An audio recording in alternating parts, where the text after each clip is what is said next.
আগুন লেগেছে সোমবার রাত 12:40 নাগাদ। সোমবার রাত 12:40 থেকে শুরু করে মঙ্গলবারের মাঝরাত এবং তারপর মঙ্গলবার ভোরের আলো ফোটা পর্যন্ত এই অরফ্যানগঞ্জ যে বাজার রয়েছে, খিদিরপুরের এক সময়ের গর্ব, এবং সেই অরফ্যানগঞ্জ বাজার এখনও পর্যন্ত আগুনের গ্রাসে। জায়গায় জায়গায় এখনও দোকানের ভেতর থেকে ধোঁয়া বের হচ্ছে। দমকল বাহিনী বিভিন্ন দোকান ঘরের ভেতরে ঢুকে সেই ছাই চাপা আগুন, সেখানে জল দিয়ে আগুন নেভানোর কাজ এখনও চালিয়ে যাচ্ছে। আমরা দেখতে পাচ্ছি যে গোটা বাজারটাই ধ্বংসস্তূপে পরিণত হয়েছে।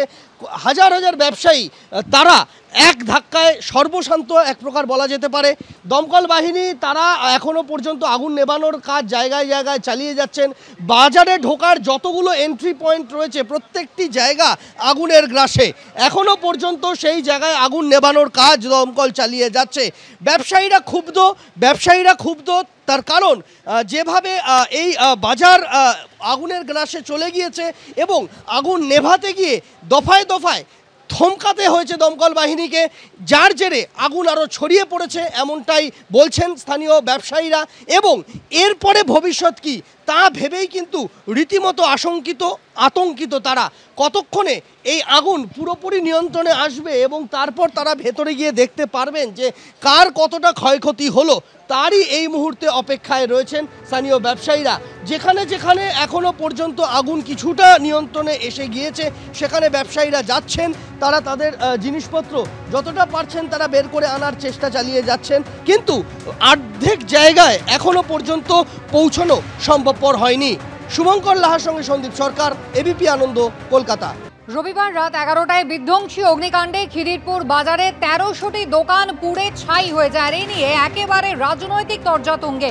গতকাল একেবারে মেয়র ফেরাদ হাকিম গিয়েছিলেন রবিবার রাতেই, পরের দিন সকালে অর্থাৎ গতকাল সকালে দমকল মন্ত্রী সুজিত বসু, দুপুরে মুখ্যমন্ত্রী মমতা বন্দ্যোপাধ্যায়। সেখানে একদিকে ক্ষতিপূরণের ঘোষণা যেমন করেছেন মুখ্যমন্ত্রী, বিকল্প জায়গার কথাও বলেছেন। আজ শুভেন্দু অধিকারী গেলেন এবং একেবারে পরিকল্পনা করে আগুন লাগানো হয়েছে, ম্যানমেড অগ্নিকাণ্ড, এমনটাই অভিযোগ করেছেন শুভেন্দু অধিকারী।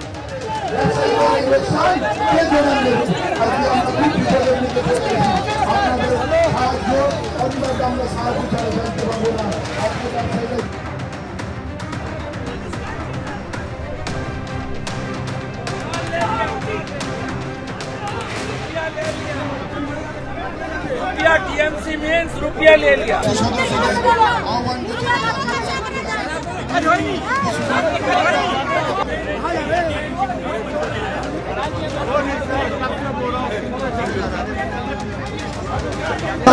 আজকে আমাদের সহযোগিতার হাত বাড়িয়ে দিন। এই মুহূর্তে ব্যবসায়ীরা যারা রয়েছেন তারা এই শুভেন্দু অধিকারী এখানে আসার পরে তারা তাদের যে অভিযোগগুলো তারা আগে থেকে জানাচ্ছিলেন সেই অভিযোগগুলো আরও একবার বিরোধী দলনেতার সামনে তারা তুলে ধরেন। আমরা যদি আজকে সকালের থেকে অগ্নিকাণ্ডের দিকে তাকাই, তাহলে আজকে সকালেও এই 36 ঘন্টা পার হয়ে যাবার পরেও কিন্তু আগুন জ্বলছে। বিভিন্ন জায়গায় দোকান থেকে ধোঁয়া বের হতে আমরা দেখতে পাচ্ছি। ব্যবসায়ীরা যারা রয়েছেন তাদের বক্তব্য যে এই গোটা অগ্নিকাণ্ডের ঘটনা তারা স্বাভাবিক বলে মনে করছেন না, অস্বাভাবিকত্ব রয়েছে এই অগ্নিকাণ্ডের ঘটনায়, এই অভিযোগ তারা তুলছেন।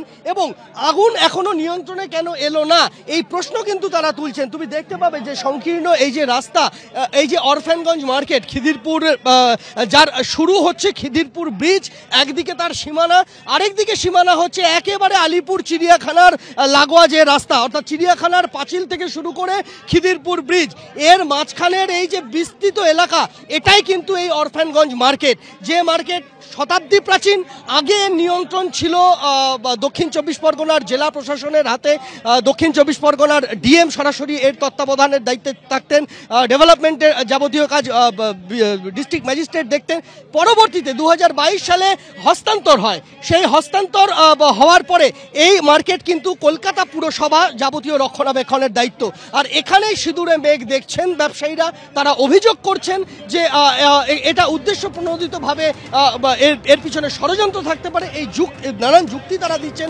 তবে এখনো পর্যন্ত আমরা যেটা দেখতে পাচ্ছি যে এই যেখানে আগুনে পুড়ে যাওয়া মার্কেট, সেখানে একটি বাজারের মাঝ বরাবর একটি মঞ্চ তৈরি করা হয়েছে, যে মঞ্চ ব্যবসায়ী সমিতির তরফ থেকে তারা বানিয়েছেন এবং সেই মঞ্চে লাগাতার তাদের অবস্থান চলবে। তারা এই জায়গা থেকে উঠবেন না, তারা এই জায়গাতেই থাকবেন, বিকল্প জায়গায় তারা যাবেন না, এমনটাই কিন্তু বক্তব্য অরফানগঞ্জ ব্যবসায়ী সমিতির। এই মুহূর্তে বিরোধী দলনেতা শুভেন্দু অধিকারী তিনি ব্যবসায়ীদের সঙ্গে কথা বলার পাশাপাশি গোটা মার্কেট যেখানে যেখানে আগুন লেগেছে সেই জায়গা তিনি ঘুরে দেখছেন এবং কথা বলছেন স্থানীয় ব্যবসায়ীদের সঙ্গে। আমরা সেই ছবি দেখতে পাচ্ছি।